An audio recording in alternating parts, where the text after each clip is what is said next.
En este capítulo vamos a desarrollar una de las imperfecciones de mercado llamado externalidades. Recordemos que la imperfección del mercado hace referencia a la incapacidad de un mercado no regulado para lograr la eficiencia en la asignación. Por ejemplo, en la provisión de bienes y servicios que consumimos en común, o en la producción de bienes y servicios que provocan un costo externo, o en la restricción de la producción por monopolios. La externalidad es un costo o beneficio que surge de una transacción económica y recae sobre uno o varios terceros. Hasta ahora hemos supuesto la independencia entre acciones de empresas y consumidores. Lo que se observa es que no existe un mercado para la actividad que ocasiona el beneficio o daño. Pueden haber externalidades positivas y negativas sobre la producción o externalidades positivas o negativas sobre el consumo.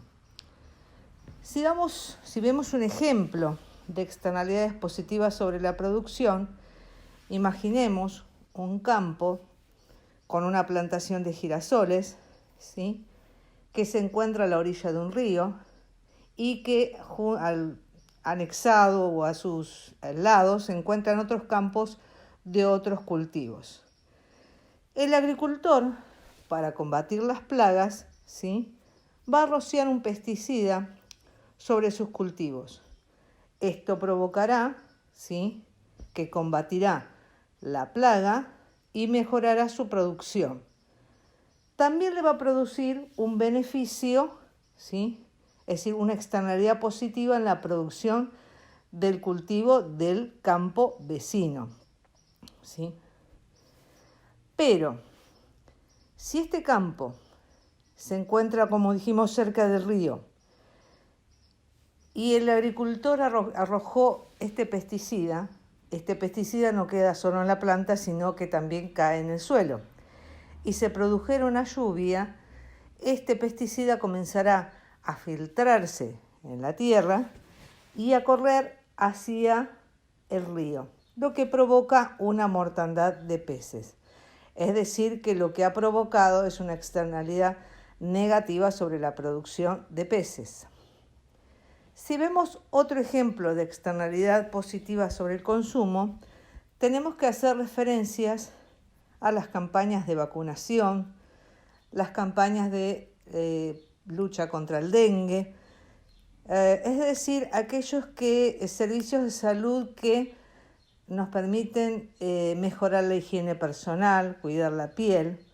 Tal es el caso que en la actualidad, con el coronavirus, ¿sí?, el gobierno ha incrementado esta campaña de protegerse de la distancia social, del uso del barbijo, de no aglomeración, etc.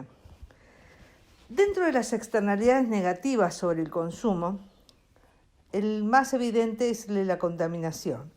Es decir, que el uso de los clorofluorocarbonatos o CFC son los que dañan la capa de ozono. Si a esto le agregamos el consumo de combustibles fósiles, ellos agregan dióxido de carbono y otros gases a la atmósfera. Esto hace que se impida la irradiación infrarroja, es decir, que escape esa irradiación, y ocasiona lo que conocemos como efecto invernadero. Es necesario entonces que los gobiernos intervengan para alcanzar una asignación eficiente y tienen que evaluar las acciones que van a aplicar o que van a realizar. Por ejemplo, una sería subsidios a las empresas que producen un beneficio. Otro sería gravar actividades que producen un costo externo. En tercer lugar, tendríamos que hacer cumplir los derechos de propiedad. Pero para continuar debemos hacer una distinción entre lo que es la valoración social de la valoración privada. Dentro de los costos vamos a tener dos tipos de costos. Los costos privados, también llamados costos internos, que son los que incurre la empresa que produce o consume un bien, ¿sí? Y por otro lado, los costos externos o costo desbordado, porque es soportado por otros. De tal manera que el costo marginal social va a estar conformado por la sumatoria del costo marginal privado más el costo externo. Si lo vemos por el lado del beneficio, el beneficio marginal social va a estar conformado por la sumatoria del beneficio marginal privado más el beneficio externo. Recordemos que para que exista eficiencia asignativa, el beneficio marginal social debe ser igual al costo marginal social. Si observamos en el gráfico, hay una diferencia entre el costo marginal social y el costo marginal privado. Esa diferencia es el costo marginal externo, es decir, el costo que soportan otros. Si incorporamos la curva de beneficio marginal, ¿sí?, en este gráfico observaremos lo siguiente. Para la sociedad E sub 1 con una cantidad Q sub 1 no es eficiente asignativamente, ya que en ese punto el costo marginal privado es igual al beneficio marginal social. Y dijimos que para que sea eficiente asignativamente, el costo marginal social debe ser igual al beneficio marginal social. Para que sea eficiente, debe darse esta igualdad recién nombrada. Gráficamente, esto ocurre en el punto E sub 2 de equilibrio, correspondiente a una cantidad Q sub 2. El interés, entonces, de la sociedad es reducir la contaminación. Es decir, en Q sub 1 se está produciendo demasiado de un bien que provoca un costo externo. La zona grisácea, que forma un triángulo, es lo que se llama pérdida de eficiencia. Y para eliminarla se justifica la intervención del Estado. Al comienzo de este audio nombramos los derechos de propiedad privada. Este derecho es un derecho legalmente establecido de propiedad exclusiva del uso de un recurso escaso. Supongamos una fábrica que arroja residuos o desechos al río, ¿sí?, que se encuentra cercano a él. Se pueden dar dos situaciones. Una situación es que nadie es propietario del río y la fábrica tira desechos al río sin tener ningún costo de deshacerse del contaminante. Es decir, su costo es cero, pero provoca una gran mortandad de peces. La otra situación es que exista sobre el río el derecho de propiedad. Y este derecho lo tenga un club de pesca. Es decir, es propietario de parte del río y de los peces que allí se pescan. Si la fábrica arrojara desechos al río y mata a los peces, tendrá que indemnizar al club de pesca.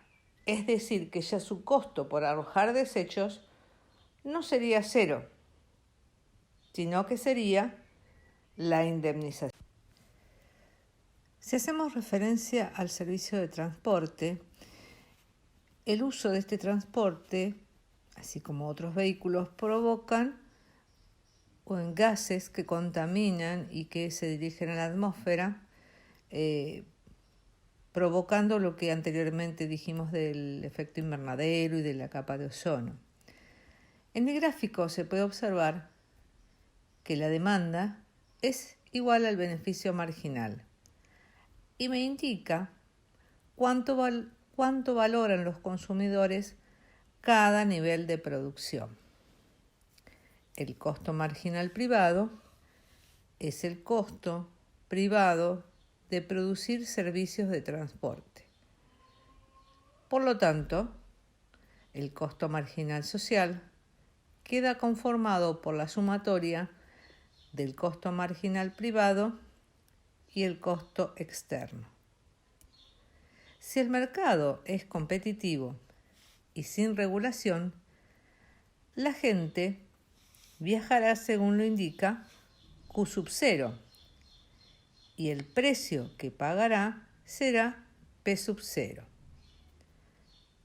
Si el gobierno grava el transporte con un impuesto, este impuesto deberá ser igual al costo externo, es decir, que el costo marginal social va a ser igual a la sumatoria del costo marginal privado más el impuesto. La curva de costo marginal social es ahora la pertinente para la decisión de cada persona, es decir, que la curva de oferta se traslada hacia arriba. El precio que se pagará ahora sería P sub 1 y la cantidad disminuirá hasta Q sub 1.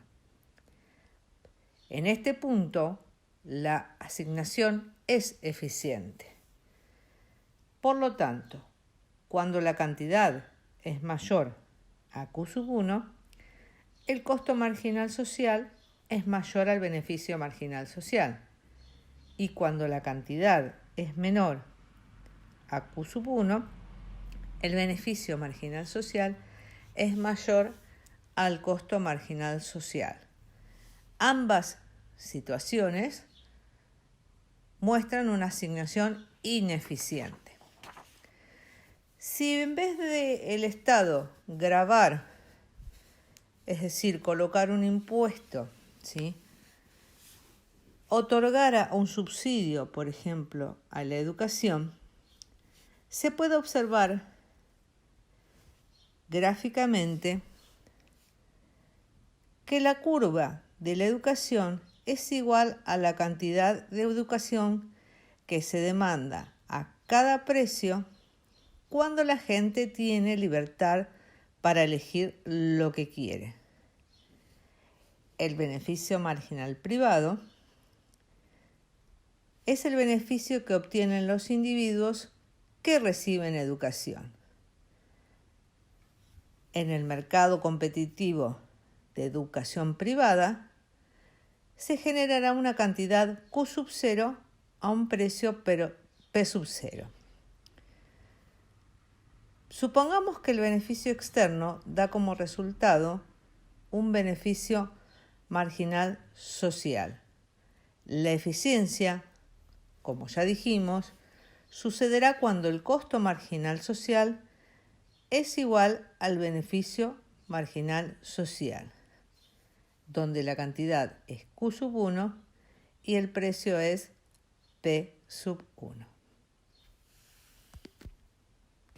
Lamentablemente, en este mundo que vivimos, son más los costos externos que los beneficios externos los que soportamos. Es decir, son innumerables los casos de contaminación y también de las acciones que el Estado aplica pero que no tienen resultados. Es decir, no hay impuesto o no hay multa, ¿sí?, que cubra los efectos de una contaminación. Es decir, si estamos hablando, por ejemplo, de una pila, estamos hablando de 300 años de contaminación.